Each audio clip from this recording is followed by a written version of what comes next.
I can't stand you. मुझे चिढ़ है आपसे या मैं अब आपको सह नहीं पाऊंगा। I can't stand you.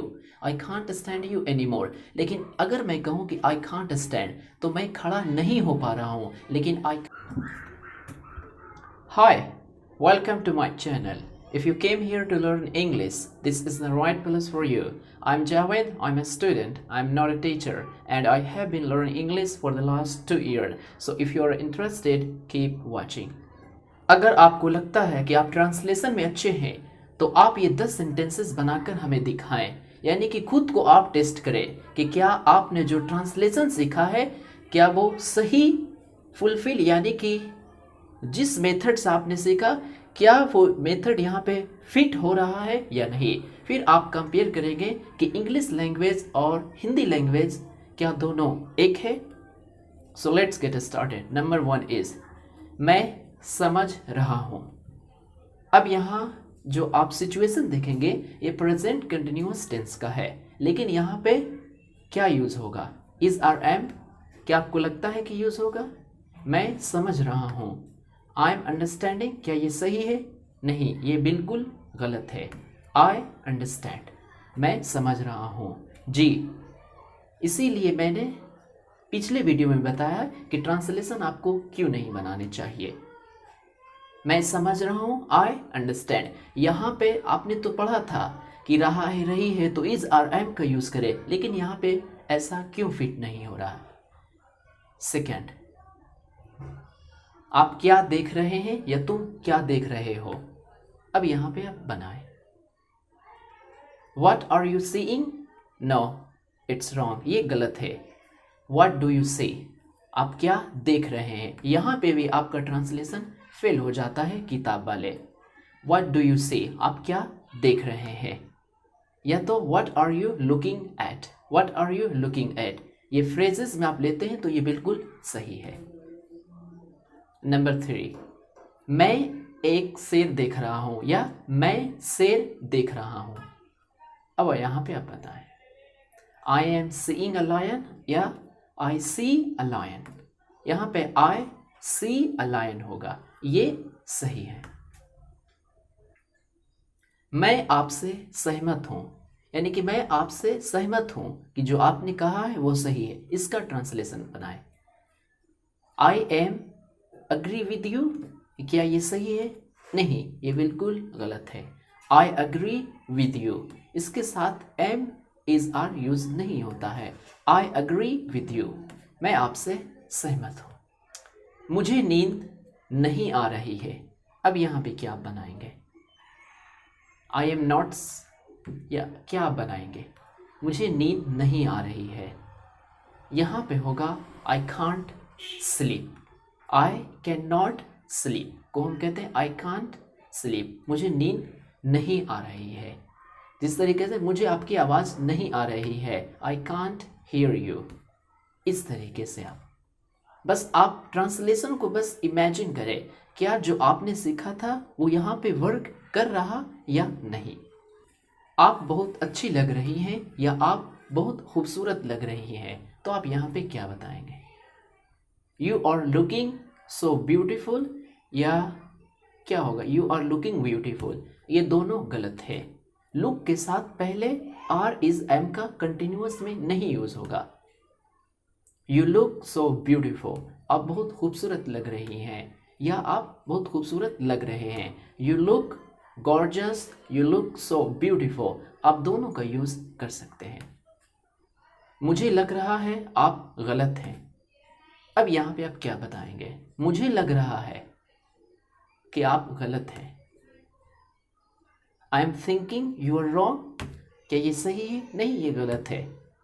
I think, मुझे लग रहा है को यहाँ पे आई थिंक या मुझे लगता है, लेकिन मैं हिंदी के हिसाब से ले रहा हूँ। मुझे लग रहा है तो आई थिंक कि आप गलत है। यहाँ पे की को आप मत समझेंगे कि यहाँ पे दैट होगा, वो भी आप यूज नहीं कर सकते हैं।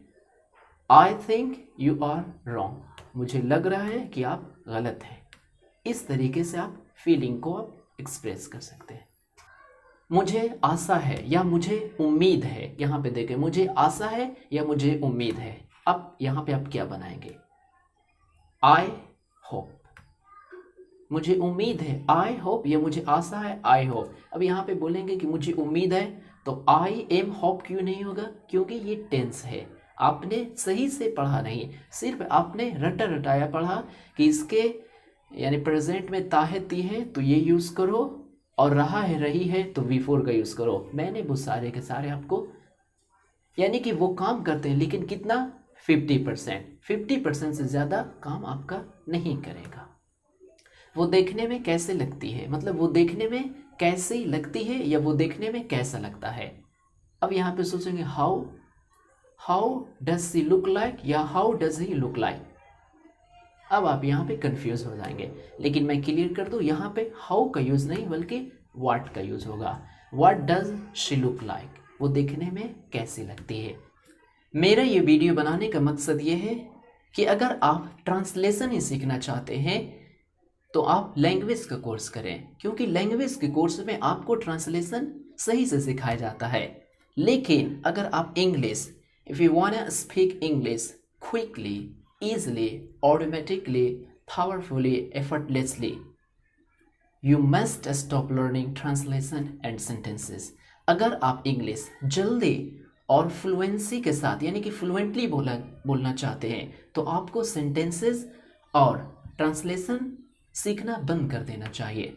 उसकी जगह पे आपको ट्रांसलेशन हटा करके आपको सेंटेंसेस बनाना सीखना चाहिए। एक सेंटेंसेस जैसे कैन का यूज़ हो गया कि मैं पढ़ सकता हूँ, I can read, I can write, I can go, I can swim, I can speak English, I can solve this question. Should गफीर, यू शुड गो, तुम्हें जाना चाहिए, यू शुड स्टडी, तुम्हें पढ़ना चाहिए। इस तरीके के सेंटेंसेस आप उठा सकते हैं। ऐसे तुम में और मुझ में ज़मीन आसमान का फ़र्क है, तो ज़मीन आसमान का फ़र्क को हम there is a world of difference between you and me. तुम जैसा कोई नहीं, इस हॉस्टल जैसा कोई नहीं, इस देश जैसा कोई नहीं, इस तरीके के there is no country like this, there is no like you. इस तरीके के आपको सेंटेंसेस बनाना है, सेम सेंटेंसेस। और ट्रांसलेशन को स्टॉप करके आप वोकैबुलरी को बिल्ड करें, फ्रेजल वर्ब को याद करें। जितना फ्रेजल वर्ब को याद करेंगे इंग्लिश उतनी ही आपकी इम्प्रूव होगी। जैसे व्हाट आर यू डूइंग, आप क्या कर रहे हैं, लेकिन वही को मैं चेंज कर दूं हाउ आर यू डूइंग, तो यहाँ पे हो जाता है कि आप कैसे हैं। अब मैं बोलूँ हियर यू आर, ये लीजिए। अब आप मानेंगे हियर यू आर, ये लीजिए। ये बहुत सारे हाउ इज इट गोइंग, आप कैसे हैं। बहुत सारे वर्ड जो है, जैसे आई कांट स्टैंड यू, यहाँ पे आई कांट स्टैंड यू मतलब क्या आप समझेंगे?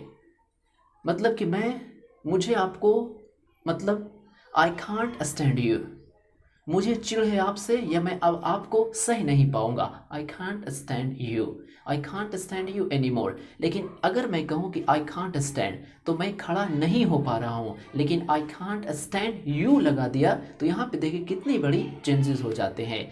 तो मैं बस आपसे यही कहना चाहता हूँ कि आप ट्रांसलेशन के चक्कर में ना ज़्यादा से ज़्यादा पढ़े। अगर आपको लगता है कि हाँ ट्रांसलेशन के हम जरिए इंग्लिश सीख सकते हैं तो आप बेशक आप कंटिन्यू रहें, लेकिन आपको बोरियत तब फील होता हो कि नहीं ये बहुत हो गया, अब मैं कुछ नया वे यानी कि कुछ अब नया तरीका ढूंढना चाहता हूँ जिससे इंग्लिश आसानी से सीख सकते हैं, तो आप ट्रांसलेशन को बंद करके आप फ्रेजल वर्ब और मीनिंग को जितना से जितना याद करें, और सेकंड सेंटेंसेस ना रट करके सेंटेंसेस को आप बनाना सीखें। Thank you for watching this video. आप हमें कमेंट करके जरूर बताएं।